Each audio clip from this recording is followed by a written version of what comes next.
Good morning বন্ধুরা, সকলে কেমন আছো? আশা করি সকলে ভালো আছো ও সুস্থ আছো। তোমাদের সকলের ভালোবাসায় আমিও খুব ভালো আছি। তো চলো তোমাদের সকলকে সাথে নিয়ে শুরু করছি আমার আজকের ব্লগটা। আশা করি তোমাদের সকলের ভালো লাগবে। তো প্রথমেই বলি, ব্লগটার প্রথম থেকে শেষ পর্যন্ত স্কিপ না করে একদম সাথে থাকো, এটা একটা রিকোয়েস্ট রইল। আর চলো, আজকের ব্লগটা হলো কি গিয়ে, এটা মঙ্গলবার দিনের ব্লগ। সময় সুযোগের অভাবে তোমাদের সাথে শেয়ার করতে পারিনি, তো চলো আজকে শেয়ার করছি আর আশা করি তোমাদের ব্লগটা ভালো লাগবে। সকাল থেকে সব কাজকর্ম অনেক কিছুই অফ ক্যামেরাতে করে নিয়েছি। রান্নাটা বসিয়েছিলাম, বাকিটা শেয়ার করতে পারিনি, লাইন থাকেনি। আর অফ ক্যামেরাতে আজ চটজলদি করেছি, চিকুর রয়েছে এক্সাম, তো চিকুকে নিয়ে যেতে হবে। একবারে স্নান করে যাব ওকে নিয়ে, এসে পরে আর স্নান করতে সময় হবে না, অনেকটাই দেরি হয়ে যাবে। তো কাজ টাজগুলো সকালের আগে গুছিয়ে নিচ্ছি, ঘর ঝাড় তার বিছানাপত্র গোছানো, এগুলো তো রেগুলারের কাজ রয়েইছে সকলের, তো সেই সমস্তগুলোই আগে করে নিচ্ছি। আর ঘরটার আমি বারান্দাটা একবার ঝাড় দিয়েছিলাম, একটা টিউশন করেছি আগে, তো তখন ঝাড় দিয়েছিলাম। আর বাকি যে রুমগুলো দেওয়া হয়নি সেগুলো এখন ঝাড় দিয়ে নিচ্ছি। আর এই দেখো, আজকে তোমাদেরকে একটা কথা বলি, সামনেতে মারা গিয়েছিল একটা ব্যাঙ দরজার কোণাতে, তো দেখা হয়নি, ভীষণ গন্ধ করছিল, তো সেইটাই একটু আগে চিকুর পাপাকে পরিষ্কার করিয়েছি। তো এই পাশেতে পড়ে রয়েছে, ওটা দেখাচ্ছে না ঠিক করে, তো ভেবেছিলাম তোমাদেরকে দেখাবো। ভীষণ বড় সাইজের একটা ব্যাঙ ছিল, জানি না কিভাবে মারা গিয়েছে, তো দেখেও খারাপ লাগলো। দরজা দেওয়া হয়ে গিয়েছিল হয়তো সেই সময়, সেই কারণে। তো চলো, এই যে বাইকটাও ঝাড় দিয়ে নিচ্ছি। আর চিকু সোনাকে ওর পাপাই এখন পড়াচ্ছে। আজকে চিকু অনেক তাড়াতাড়ি উঠেছে, ওরও টেনশন রয়েছে এক্সামের জন্য, বারবার জিজ্ঞেস করছিলো মা কীরকম কোশ্চেন আসবে, পারবো কি না। মানে চিকুর মনের মধ্যে সবসময় একটা কিউরিসিটি থাকে যে ও পারবে কি না করতে, সেই সমস্ত কিছু নিয়ে। আর এটা কিন্তু ভালো জিনিস একটা বাচ্চার পক্ষে, নিজের এক্সাম সম্পর্কে একটুকু কনসাস হওয়া, ঠিক আছে, একটু সিরিয়াসনেস আসা অবশ্যই দরকার। সেক্ষেত্রে কী হয়, বাচ্চার পড়াশোনার প্রতি আরও আগ্রহ বাড়ে, এনার্জি আসে নতুন নতুন কিছু শেখার, ঠিক আছে। মানে সব কিছুতেই একটুকু বাচ্চাদের সিরিয়াসনেস থাকা দরকার আছে, লেখাপড়ার ক্ষেত্রে বিশেষ করে। আর চিকুর পড়াশোনাটা হয়ে গেলে ওকে খাইয়ে দাইয়ে রেডি করে নেবো একদম। গুড মর্নিং বন্ধুরা, অনেকটা সময় পেরিয়ে গেছে, তোমরা দেখতেই পেলে কিছু কিছু কাজ আছে যেগুলো করলাম। আর আজকে রয়েছে চিকু সোনার এক্সাম, আজ থেকে স্টার্ট হচ্ছে, মঙ্গলবার থেকে। তো চিকু সোনাকে খাইয়ে দাইয়ে চলো স্কুলে আগে ছেড়ে দিয়ে আসি, 10টার থেকে এক্সাম স্টার্ট, মানে ওই 10টা 15 এরকম থেকে। তো মাস্টারমশাই বলেছেন যে একটু তাড়াতাড়ি ছেড়ে দিয়ে যেতে ওকে স্কুলে, কারণ ওই খাতাপত্র সব রেডি করে দিতে ওদেরকে একটু সময় লাগে, যেহেতু ছোটো বাচ্চা, তো তার জন্য। চলো তাহলে চিকু সোনাকে গিয়ে আগে পৌঁছে দিয়ে আসি স্কুলে, তারপর সমস্ত কিছু তো তোমাদের সাথে শেয়ার করবোই, সারাদিন কী করছি। আর আশা করি তোমাদেরকে আজকের ব্লগটা ভালো লাগছে, তো অবশ্যই এভাবে পাশে থেকো, পুরো ব্লগটা প্রথম থেকে শেষ পর্যন্ত দেখো অবশ্যই। কারণ কি বলো তো, যদি অল্প তোমরা ওয়াচ করে ছেড়ে দাও সেক্ষেত্রে চ্যানেলটার জন্য খুবই খারাপ। তো আমি রিকোয়েস্ট করছি অন্তত ব্লগটা পুরোপুরি একটু দেখবে, আর আশা করি তোমাদের ব্লগটা ভালো লাগছে। তো চলো। আর এদিকে চিকু সোনাকে আমি স্কুলে ছেড়ে দিয়েছি, এই যে সমস্ত বাচ্চা মোটামুটি এসে গিয়েছে, আর ওদিকে তো অফিস রুমও খোলা হয়ে গিয়েছে। আর তোমাদেরকে একটা কথা বলি, তো তোমাদেরকে যেটা বলছিলাম যে ভিডিওটা কিছুক্ষণ হলেও ওয়াচ করবে, মোটামুটি যেন 2 মিনিট এর ওপরে হয়।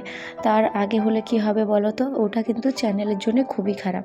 সেক্ষেত্রে ওই ইউটিউব যে আছে ওখানের, মানে উপরে যারা আছে ইউটিউব যারা হ্যান্ডেল করে, তারা কি করে বলো তো, ওই যদি কম সময় ধরে কেউ একটু ওয়াচ করে, হয়তো কয়েক মিনিটও হলো না, 1-1.5 মিনিট করে বা 1 মিনিটও হলো না ছেড়ে দেয়, সেক্ষেত্রে কি হবে, ইউটিউব কিন্তু ইমপ্রেশন দেবে না, বেশি লোকের কাছে কিন্তু ভিডিওটা প্রোভাইড হবে না, সেক্ষেত্রে কিন্তু চ্যানেলটা একদমই গ্রো হবে না, সেক্ষেত্রে সেটা ভীষণ খারাপ।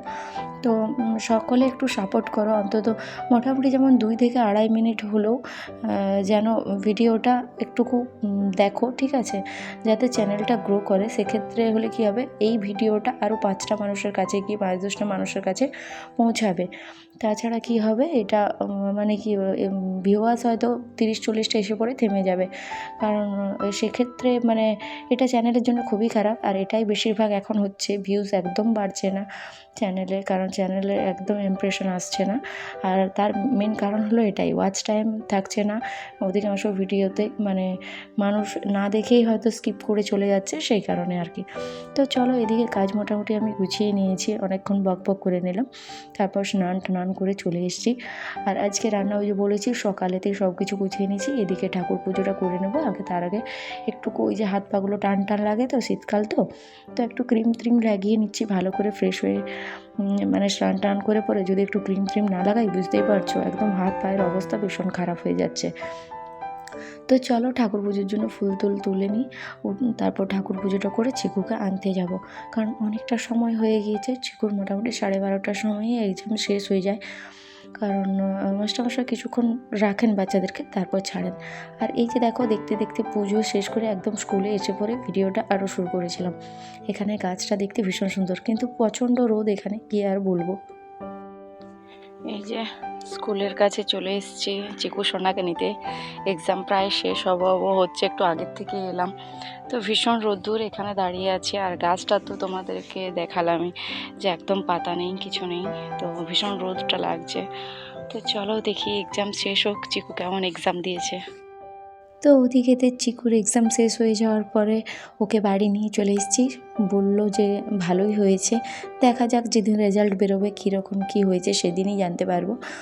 আর বাচ্চারা তো সব সময় বলেই যে ভালো হয়েছে, খারাপ তো আর বলবে না। তো চলো সেদিন দেখা যাবে। আর এদিকেতে যে স্নানের সময় জামা কাপড়গুলো কেচেছিলাম সেগুলো তো শুকোতে দেওয়া হয়নি, ওকে আনতে গিয়েছিলাম, তো সেইগুলোই আগে শুকোতে দিয়ে দিচ্ছি। আর ওদিকেতে নিচেতে আমি চিকু সোনাকে চিকুর পাপাকে খেতে দিয়ে চলে এসেছি। আর চিকুর সবসময় আবদার থাকে বাবা বাড়িতে থাকলেও মাই আনতে যাবে স্কুল থেকে, সেই জন্যই গিয়েছিলাম। ওদিকে আমি সবাইকে খেতে দিয়ে একদম নিজে ছাদে এসে আগে কাপড়গুলো শুকোতে দিয়ে দিচ্ছি, কারণ রোদ তো চলে যাচ্ছে একদম বাড়ি। তো ভাবলাম আগে শুকোতে দিয়ে দিই, তারপর সমস্ত কাজ তো রয়েইছে।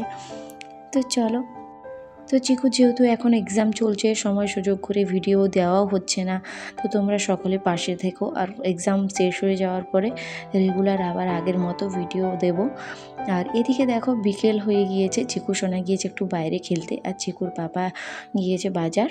আর আমি বসেছিলাম চিকুর গানের কয়েকটা সরগম লিখতে। তো এদিকে চিকু চলে এসছে খেলে, তারপর দুজনে একসাথে করলাম একটু করে রেওয়াজ। চিকুর ইচ্ছে ছিল মা আমার সাথে গান গাইবে, সেজন্য ছেলের আবদার তো রাখতেই হবে, তাই না? তো চলো, আজকের ব্লগটা কিন্তু খুব একটা লং হলো না, বা করলামও না, এখানেই শেষ করছি। আর বেশি লং হলে মানুষের দেখার ইন্টারেস্ট ফুরিয়ে যায়, তার জন্য বাই, সকালে ভালো থেকো, সুস্থ থেকো।